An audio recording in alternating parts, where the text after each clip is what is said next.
बहुत काम ऐसे होते हैं जहां पर आप हीरो हैं उस सीरियल। तो फिर मैंने कर लिया, और वाकई में जिस सीरियल को मैं समझ रहा था कि ये 3 महीने चलेगा सिर्फ, वो आज 8वां साल चल रहा है। के तमाम दर्शकों को रोहिताश गौड़, मोहन तिवारी और भाभी जी दरबार के तमाम कलाकारों की ओर से बहुत बहुत शुभकामनाएं। आप बहुत तरक्की करें, बहुत आगे जाएं और इस न्यूज़ चैनल को भरपूर प्रोत्साहन दें।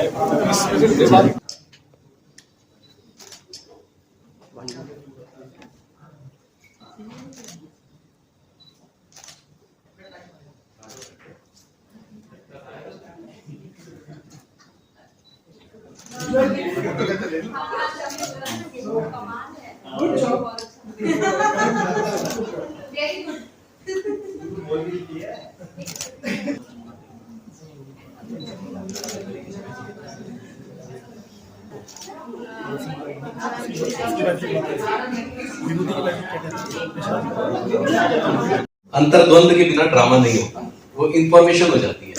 जो आपने दी वो बुरा हाल में थी, फिर भी उनको एक्टिंग में 7, स्टोरी में 7, तो कुल मिलाकर 18 नंबर दिए गए हैं।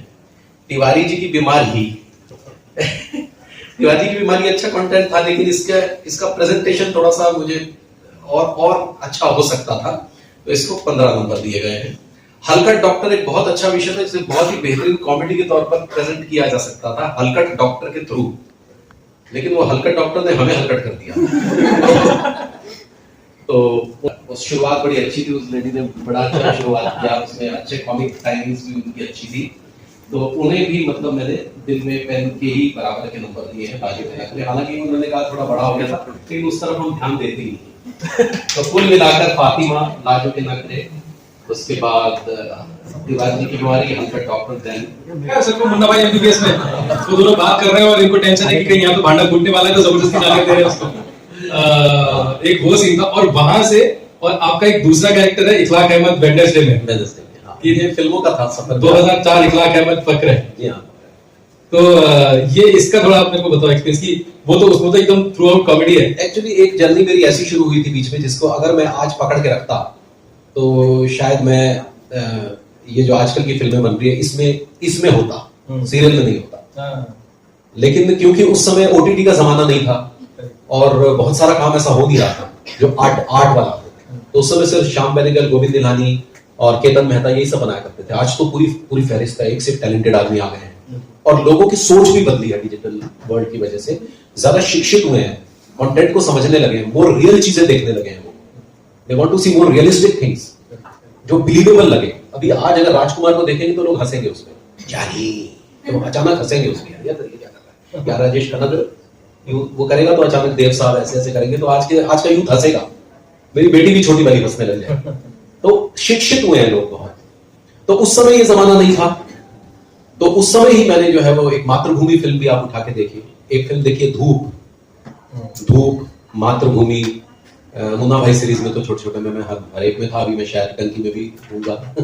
वो टंकी जो शाहरुख और राजकुमार है उसमें भी तो वो मुझे हर एक उसमें रखते हैं और हमेशा कहते हैं कि some day we will do something worth मैंने कहा थैंक यू।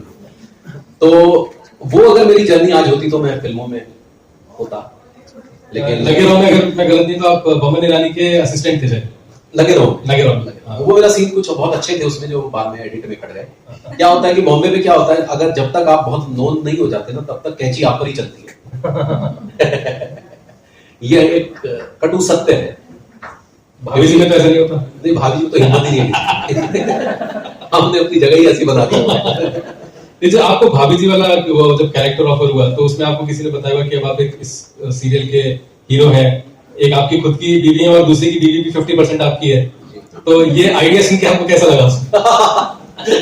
एक्चुअली क्या था कि इससे पहले मैं स्टार प्लस का एक सीरियल कर रहा था, जो बाद में फिर मेरा रोल वरुण बडोला ने किया। तो जब ये सीरियल ऑफर हुआ तो इसके राइटर मनोज संतोषी मेरे दोस्त हैं, वो दिल्ली हबीब तनवीर साहब के ग्रुप के हैं। तो उन्होंने मुझे कहा कि रोहित ऐसा एक रोल है, एक तिवारी जी नाम का कैरेक्टर है और वो बड़ा दिल फेंक है और दिल हथेली पे लेके चलता है, और वो अपनी पड़ोस वाली भाभी जी से मोहब्बत करता है, जबकि उसकी अपनी बहुत खूबसूरत बीवी है। तो मैंने कहा यार ये सूट करेगा, क्योंकि लापतागंज में मेरी जो वो इमेज है वो एक बड़े ईमानदार और कॉमन मैन की बनी है, तो लोग पता नहीं क्या सोचेंगे इस बारे में। तो कहते कुछ नहीं सोचेंगे, आपको लग रहा है कि आप ईमानदार है, चेहरे से आप काइया ही है। कह रहे वो हमने देख लिया है, आपको नहीं दिख रहा, हमको दिख रहा है। तो मैंने कहा सर नया चैनल है, पता नहीं चले ना चले। तो मैंने रेखा से पूछा, तो रेखा मुझे कहती देखो रोहित ऐसा है, इसके अंदर 2 कैरेक्टर हैं जो कि 45 एज के हैं, 45 साल की उम्र के हैं, और 45 साल की उम्र में वो दोनों हीरो है सीरियल के। इस उम्र में तुम्हें हीरो कौन देगा? तो तुम ये झट से कर लो, क्योंकि मेन रोल है, मेन रोल्स में नहीं देंगे तुम्हें। किसी भी सीरियल की क्या स्थिति आज, हमें या तो चाचा बना देंगे या पिताजी बना देंगे या बड़ा भाई बना देंगे। बहुत काम ऐसे होते हैं जहां पर आप हीरो हैं उस सीरियल। तो फिर मैंने कर लिया, और वाकई में जिस सीरियल को मैं समझ रहा था कि ये 3 महीने चलेगा सिर्फ, वो आज 8वां साल चल रहा है। अभी आपने बताया कि कल आपका 2000 एपिसोड, हमारे 2000 एपिसोड पूरे हो चुके हैं। और इस सीरियल को इतना पसंद किया गया है कि हमारे जो विभूति नारायण मिश्रा है, आसिफ शेख, वो भी बड़े पुराने चावल है, वो बड़े बासमती टुकड़ा है किसी का, जो कि हम लोग में भी पाए गए थे, जो पहला डेली सोप था, और आज भी पाए जा रहे हैं। वो हम लोग में भी थे, हम लोग में भी थे। हाँ, आसिफ शेख साहब, तो मतलब उनकी उम्र क्या होगी और वो कैसे दिखते हैं तो आप खुद ही देख लीजिए। तो क्या बोल रहा था अगर 2000, हाँ, तो हमारे 2000 एपिसोड जो है वो पूरे हो चुके हैं। उसकी पार्टी अभी एंट्री हमको देगा मार्च में। तो वो पार्टी में आप तत्वन की टी-शर्ट पहन के जाएंगे? तो अब आपका जो भाभी जी घर पे 2000 एपिसोड हो गए, आपका शो इतना हिट है, और जनरली छोटे शहर में तो लगभग सारी भाभी जी कोशिश करती है कि एक बार आप छेड़ी दो। बहुत ज्यादा, और आपके चक्कर में यूपी के जो छोटे शहर में जो थोड़े बीते हुए आशिक है उनको ज्यादा बल मिल गया है। तो इसके बाद क्या है कि हमारे जो राइटर साहब है ना, उन्होंने एक नई मोहब्बत का आगाज किया है। एक नई किस्म की मोहब्बत है, वो है भाभियों से मोहब्बत। नहीं, आगाज तो बहुत पुराना है, वो तो आप टीवी पे ले आए। ये बात भी सही है, थोड़ा ओपन कर दिया। ये बात भी सही है, आगाज तो बहुत पुराना है, हमने दिखा दिया। तो रेखा मैम, ये मेरे को आपसे पूछना है, तो सबको जब ये आया था तो आपने सबको ये तो बोला कि हीरो आप कर लो, बट आपके दिमाग में ये तो आया होगा कि ये 1/2 भी भाभी जी मिल रही है इनको? आयुष, यू नो व्हाट, मुझे सिर्फ ये था कि चलो, क्योंकि मैं जानती हूँ, ये आप सबको पता भी होगा अभी भी, क्योंकि ये जिस तरह से वहां पर है दी फेक अच्छी छोरे, वो ऐसे बिल्कुल रियल लाइफ में नहीं है। सो कॉन्फिडेंस मेरा उन पे काफी था। और तो आपको ऐसे क्यों लगा कि सर को, वो मनोज संतोषी साहब ने सर को क्यों सोचा इनके बारे में? देखो, दोस्ती में कुछ तो देखा होगा उन्होंने, तो लगा होगा शायद, दीदी को पता नहीं, वाकई मुझे पता नहीं आज तक, और जाना भी नहीं मुझे, क्योंकि जिस दिन मैं जान जाऊंगी ना तो ये डेफिनेटली बाहर निकलेंगे, शायद तत्वन से बाहर लाएंगे। सो मेरा ये था कि क्योंकि मुझे सवाल पूछा गया था एक बार ये कि कैसे लगता है आपको कि जब ये इस तरह से भाभियों से मतलब ना फ्लर्ट करते हैं, छिछड़ापन करते हैं और ला ला ला, ये पता है, ये इन्होंने अभी नहीं, पहले भी ना लापता में भी ना उन्होंने सुचिता को, इंदुमती को कई बार गोदी में उठाया है, देखा होगा ना, मुझे कभी नहीं उठाया। जब मैंने कहा ना रोमांटिक तो चाहते हैं दीदी कुछ शो कर रहे हो, तो थक जाता हूँ मैं, कमर में दर्द है, ठीक है। और आप लोगों की वजह से आज सर को भी रियलाइज हुआ कि अच्छी एक्टिंग क्या होती है। सर तो क्योंकि अपने आसपास सिर्फ अच्छे एक्टर्स देखते हैं तो उसकी वैल्यू कम हो जाती होगी ना, आप लोगों की वजह से उसकी वैल्यू बहुत होगी। तो थैंक यू वेरी मच। अभी हम लोग जो सेशन, रोहित सर का हम लोगों से बहुत टाइम से जुड़े हुए हैं, जब से रोहित सर देखा मैं, हम लोग साथ में एड भी शूट किया था, बट आप लोगों से ज्यादातर लोगों से या तो सर की जूम पे बात हुई है, फेस टू फेस अभी मिले नहीं है। और आप लोगों ने तिवारी जी को तो देखा है भाभी जी घर पर रहकर, तो मगर उसके पीछे के रोहित सर की जर्नी अभी नहीं पता है, और अब रोहित सर भी तत्वन के साथी हैं। तो जैसा हम सबको अब एक दूसरे के बारे में पता है, तो रोहित सर के बारे में पता होना चाहिए, नहीं होना चाहिए? तो सर से, रोहित सर की खुद की जर्नी पूछेंगे, और चाहूंगा कि जब रोहित सर अंगूरी भाभी के संग फ्लर्ट करते हैं तो रेखा मैम क्या बोलती हैं? ये लाइव भी जा रहा है इंस्टाग्राम पे। तो एनीवेज, पहले तो सर के बैकग्राउंड से शुरू करते हैं। बहुत लोग नहीं जानते कि सर खुद भी एक छोटे शहर से आते हैं, हिमाचल में कालका से, सही बोल रहा हूँ? तो आप सब लोग छोटे शहर में काम करते हैं, सर भी एक छोटे शहर से आते हैं। तो सर, अगर शुरुआत में अपने जर्नी के बारे में बताओ कि आप कालका में, जहाँ पर आपका जन्म हुआ, बचपन कैसा था, आपका फैमिली का बैकग्राउंड कैसा था, how was it growing up in कालका? जी, मेरा जन्म जो है वो कालका में हुआ। यूं तो हम हिमाचली हैं, हिमाचल प्रदेश से हैं, लेकिन मेरे क्योंकि दादा दादी वो कालका में रहा करते थे, तो हम ज्यादातर कालका में रहे। तो बचपन कालका में गुजरा। कालका एक बहुत स्मॉल टाउन है और वो हरियाणा का बॉर्डर है। तो मेरे पिता जो है वो एक्साइज, उन्होंने बलराज साहनी के साथ मिलकर एक एसोसिएशन की स्थापना की थी जिसका नाम है all India artist association Shimla, जिसका कार्यभार अब मैं और रेखा देखते हैं। हम लोग पिछले कई वर्षों से शिमला में और ऑल ओवर इंडिया में ड्रामा डांस फेस्टिवल्स ऑर्गेनाइज करते हैं। तो कुल मिलाकर मेरा जो बैकग्राउंड रहा है वो कला से रिलेटेड रहा है। तो कालका में मैं था और बचपन से ही मेरा जो है वो थोड़ा सा एक्टिंग की तरफ रुझान था। लेकिन मेरे पिताजी जो है ये चाहते थे कि क्योंकि इस फील्ड में एक अनसर्टनिटी है और एक रोजगार नहीं है, आप क्या करोगे। और उस समय तो स्थिति ये थी कि कुछ पता ही नहीं था रंगमंच क्या होता है, हमें अच्छी दृष्टि से भी नहीं देखा जाता था, लोग हमें आवारागर्द ज्यादा समझते थे। तो जब हम किसी घर में जाते थे कि अंकल आप वो सुनीता को कहिए ना कि वो हमारे नाटक में रोल कर ले, तो कहते निकल। तो पहले तो भगा दिया करते थे जैसे नालायक लोगों को भगा देते हैं। लेकिन तो इसी को मद्देनजर रखते हुए मेरे पिताजी ने जो है मुझे 11वीं में नॉन मेडिकल दिलवा दिया था। और नॉन मेडिकल जब दिलवाया तो वो साल जो है मेरे लिए बहुत भारी रहा, बहुत बुरा गुजरा। मुझे अपनी टीचरों से नफरत थी, मैं उन्हें बाकायदा मनी मन जो है बद्दुआएं दिया करता था। मैं ये कहा करता था कि आज इसकी क्लास ना हो तो बहुत अच्छा है। और हुआ भी ये कि वो साल बुरा गुजरा और मैं बाइज्जत 11वीं में फेल हुआ। मैं बड़ा खुश हुआ ताकि मेरे पिताजी को रियलाइज हो कि जिसको मैं साइंटिस्ट बनाने चला हूं वो दरअसल आर्टिस्ट है। तो मेरे साइंस के ही प्रोफेसर थे मिस्टर रेड्डी अरोड़ा, उन्होंने पापा को मेरे समझाया कि गौर साहब ये आप क्यों साइंस में धकेल रहे हो, आर्ट्स में है, आर्ट्स दिलवा दीजिए, सिंपल आर्ट्स। तो मुझे बाद में पता चला कि मेरा हिस्ट्री में बहुत इंटरेस्ट है। तो मैंने हिस्ट्री, पोल साइंस और इकोनॉमिक्स ली और मैंने क्लास में टॉप की। तब मुझे रियलाइज हुआ कि जिस चीज की आप में चाहत होती है, जो चीज आपके अंदर इनबिल्ट है, बचपन से है, आप उसी जगह ट्राई करेंगे तो वहां सफलता जरूर मिलती है। किसी भी क्षेत्र में अनाधिकार प्रवेश ना करें। तो ये जो अनाधिकार प्रवेश था वो मैंने किया था, लेकिन उसका खमियाजा मुझे तो नहीं भुगतना पड़ा, मेरे पिताजी को भुगतना पड़ा। तो उसके बाद मेरे ही प्रोफेसर ने मुझे राष्ट्रीय नाट्य विद्यालय जाने की सलाह दी और इत्तेफाक से नेशनल स्कूल ऑफ ड्रामा में पहली ही बार में ग्रेजुएशन के बाद मेरा सिलेक्शन हुआ। 20 लड़के लड़कियों थी उसमें और ऑल ओवर इंडिया से उसमें मेरा सिलेक्शन हुआ। और वहां से फिर मेरी प्रोफेशनल थिएटर की जर्नी शुरू हुई। प्रोफेशनल रंगमंच जिसे कहते हैं एक्टिंग में। मुझे बाद में पता चला कि रंगमंच जो है वो भी एक पूरी स्टडी है। सर, चैनल उज्ज्वल इंडिया न्यूज आई है, उसका स्वागत है। आगे सप्तवन का जो क्लिनिक का जो आज उसके बारे में देखिए, तत्वन की क्लिनिक जो है उसका मैं ब्रांड एम्बेसडर हूँ, ये मेरा सौभाग्य है। और आयुष जी ने जो ये मुझे जिम्मेदारी दी है, बहुत बड़ी जिम्मेदारी है। और क्योंकि हम लोग हमेशा से सोशल कॉज के लिए काम करते रहे, तो जैसा मेरी वाइफ ने भी अभी कहा कि एक बहुत बड़ा कॉज है जिसके लिए आप काम कर रहे हैं कि गाँव के लोगों को शहर के डॉक्टरों से कनेक्ट कर रहे हैं और उनको सीधा जो है इलाज मुहैया करवा रहे हैं, वो भी बहुत उम्दा और पढ़े लिखे डॉक्टर्स के साथ। तो ये मुहिम जो है ये बहुत बड़ी मुहिम है, एक तरह की क्रांति है जो कि मतलब आई है। तो इस तत्वन ई क्लिनिक का ब्रांड एम्बेसडर होना मेरे लिए बहुत बड़े सौभाग्य की बात है। सर, अभी देखा जाए उस टाइम जो कि बहुत बड़ा महामारी हुई थी कोरोना, उस समय क्लिनिक जो है जो है उनका क्या रोल रहा था? देखिए, ये कुछ चीज़ें जो है ना, ये कहते हैं ना कि ब्लेसिंग इन डिस्गाइज वाली बात जो होती है कि कोरोना के दौरान जबकि चारों तरफ महामारी थी, लेकिन बहुत अच्छी चीज़ें भी हुई। जैसे ऑनलाइन डिजिटल माध्यम जो है वो ज़्यादा पावरफुल हो गया अचानक से।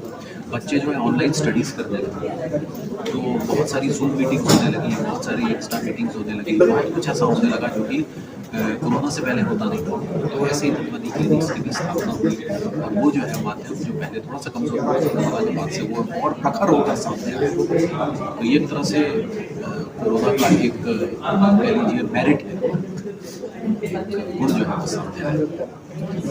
सर, इस तरह का जो एक क्लिनिक है, तत्व जो है उनके बारे में क्या कहेंगे, किस टाइप से काम कर रहे हैं और आगे क्या विशेष करना चाहिए?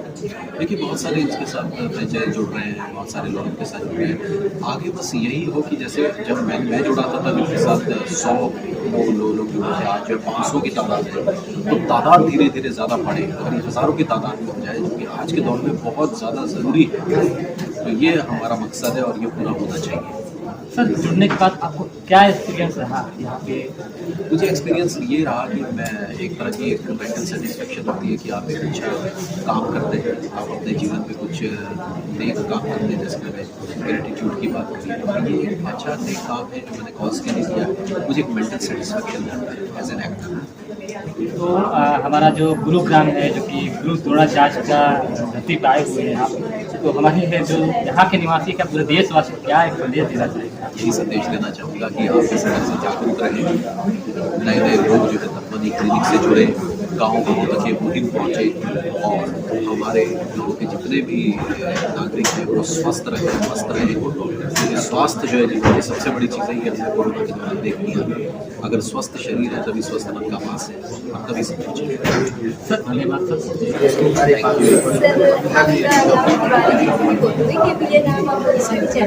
सब जानते हैं, तो सर आप ऐसी बात बताइए जो आपको सेम थिंग ऐसा करते हुए उनके एक्सपीरियंस में इतना ये हुआ कि आपको बहुत सीखने को मिला। बहुत बड़ी बात ये सीखने को मिली कि हेल्थ है तो सब कुछ है। ये हमने तब जाना जब हमारी सेट पर हमारा जो एक तरफ नेता है जो मलखान की भूमिका वो अचानक जो है वो के चला गया। उस दौरान हमने ये सीखा कि हेल्थ है तो सब कुछ है और इसी वजह से शायद तत्वन से भी जुड़े। आपका नाम सर इतना ज़्यादा गया है, आज आपको देख के हमारी जो भी दर्शक है सब बहुत खुशी है। उनके लिए कुछ कहना? बस यही कहना चाहेंगे कि आपका जो प्रेम प्यार है ये बना रहे। आज हम 2000 एपिसोड पूरे कर चुके हैं, 8 साल पूरे हो चुके हैं। आप ये प्रोत्साहन देते रहिए ताकि हम और अच्छा कंटेंट आपके सामने लाएं कॉमेडी का। के बारे में से बताइए। तत्वनी क्लिनिक बेसिकली एक नेटवर्क है 500 से ज़्यादा क्लिनिक्स का, जो छोटे शहरों में या गांव के लेवल पर लोग अपने सेंटर्स क्लिनिक्स लगाते हैं, जहाँ पे वो टेलीमेडिसिन के माध्यम से उन छोटे शहरों के मरीजों को हम बड़े शहरों के डॉक्टर से या बड़े शहरों की जांच की सुविधा या बड़े शहरों की दवाइयाँ वो मुहैया कराते हैं। तो इसी तीनों तरीके की प्रकार की सर्विसेज हम छोटे शहर के मरीजों को बड़े शहरों के हेल्थ केयर की क्वालिटी की देते हैं। और आज देश में हमारे 500 से अधिक सेंटर्स हैं। यही हमारा उद्देश्य है कि हम एक एक करके गांव बदल रहे हैं और फिर हम भेज सकते हैं। अभी कौन सी जगह पे कहाँ ये ज़्यादातर यूपी, बिहार, झारखंड, मध्य प्रदेश, राजस्थान, अभी ज़्यादातर इन्हीं क्षेत्रों में है। नॉर्थ इंडिया में ज़्यादा है और अब हम हल्के हल्के मध्य प्रदेश और उड़ीसा और उधर नॉर्थ ईस्ट की तरफ भी बढ़ रहे हैं। सर ऐसा कुछ मैसेज संदेश दीजिए लोगों को जिससे ज़्यादा से ज़्यादा लोग तत्वनी क्लिनिक से जुड़े। मैसेज सिर्फ यही है कि तत्व में भी हमारा ऐसा मानना है कि हेल्थ केयर जो है वो हर किसी का डेमोक्रेटिक राइट होना चाहिए, जनतांत्रिक अधिकार होना चाहिए। और जो गांव में भी अगर रह रहा है तो उसका मतलब ये नहीं है कि उसको अच्छे शहर की स्वास्थ्य की सुविधा उपलब्ध ना कराई जाए। तो ये हमारी भी जिम्मेदारी है प्राइवेट सेक्टर में, सरकार की तो जिम्मेदारी है ही गवर्नमेंट सेक्टर से कि इस तरीके का कुछ ना कुछ किया जाए कि जो दिल्ली में बैठा आदमी सुविधा ले पा रहा है वो गांव का आदमी भी ले पाए। और यही मेरा मैसेज है कि इस थॉट को जितने भी स्टेक होल्डर्स हैं प्राइवेट में या सरकार में वो इस थॉट को सीरियसली लें। जितना इस पे काम कर सके उतना अच्छा है, हम अपनी तरफ से योगदान दें। देखिए आयुष ने कहा कि वो एनुअल कॉन्फ्रेंस करते हैं, मीटिंग होती है, तो मेरे हस्बैंड रोहित अश्वत के एम्बेसडर हैं और डे 1 से जब से हम आयुष को जानते हैं और तत्व को जानते हैं, तत्व की तब से हम इससे कनेक्टेड हैं क्योंकि एक बहुत यूनिक काम है वो। ये आइडिया की बहुत बड़ी बात है कि आप जहाँ पे जिसके पास डॉक्टर नहीं पहुँच पाता है वहाँ पहुँचना, उनको कनेक्ट करना है। तो एक बीमार इंसान जो गाँव में बैठा है जो सोच रहा है शायद डॉक्टर मिले नहीं मिले, मेरे बीमारी पता चले, वो बहुत बड़ी बात है। वहाँ पे आप उस इंसान के लिए सब जो भी हेल्थ पूरा जो एक सिस्टम बना रखा है वो आप प्रोवाइड करते हैं। बहुत बड़ी बात है क्योंकि एक सेवा है और ये हमारे देश में कितने गांव है तो पता ही है, कितने लोग हैं जिनको मिलता ही नहीं है मौका इलाज करवाने का भी। तो वहाँ तक पहुँचेगा तत्वन और हमारे लोगों का भला होगा, देश का भला होगा। इसलिए हम सब दोनों जुड़े हुए हैं। इससे उनका नारा भी है कि हम गाँव बदल रहे हैं, हम देश बदल रहे हैं। छोटे करके आज 500 क्लिनिक है उनके, 5000 या 5 लाख भी हमारे इंडिया में कम हो गए। हमारा पॉपुलेशन इतना बड़ा देश